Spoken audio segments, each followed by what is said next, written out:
Well, with Celtic off on a little January jaunt at the weekend, the focus was really in the lower half of the table and the battle for that to avoid that relegation playoff spot.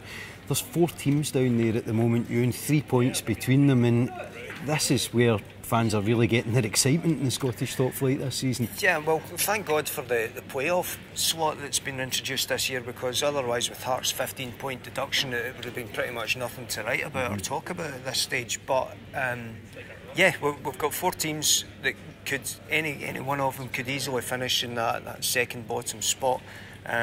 Even if they get into that spot, the odds are still stacked very much in their favour, because the lower league teams are all going to have to cut each other's throats before they finally get to have a crack at the SPL place.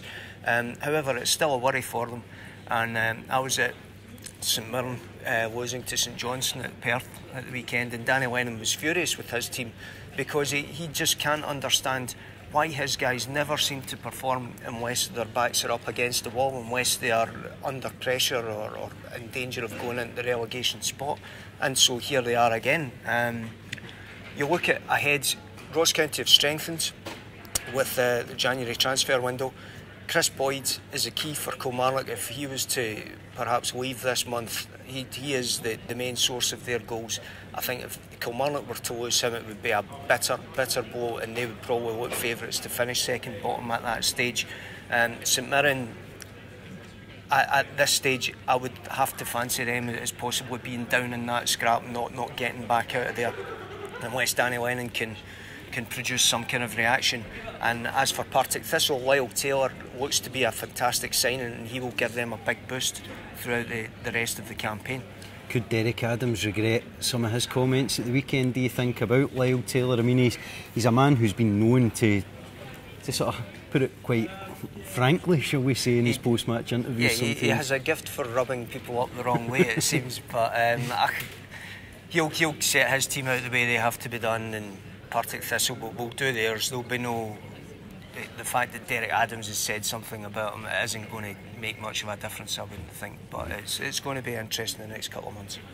Obviously, there was more breaking news from Rangers at the weekend, and more light shed in the financial fiasco. You know, people are talking about cuts to the playing staff, which is understandable given they're really using a sledgehammer to crack a walnut at the moment in League One. But 8 million costs in terms of the non-playing staff. I mean, 2 million more than the actual players that they've got at the club. It's quite an extraordinary figure. Yeah, the waste in the club has been staggering over the last couple of years. It seems that they've learned absolutely nothing from the financial meltdown that put them into administration and liquidation in the first place.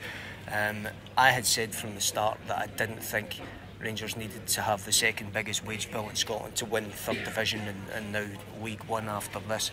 They should have invested more wisely at the time to get players who would have got them through the divisions without having to pay £6 a week. You know, you do not need Dean Shields and Ian Black to win the third division.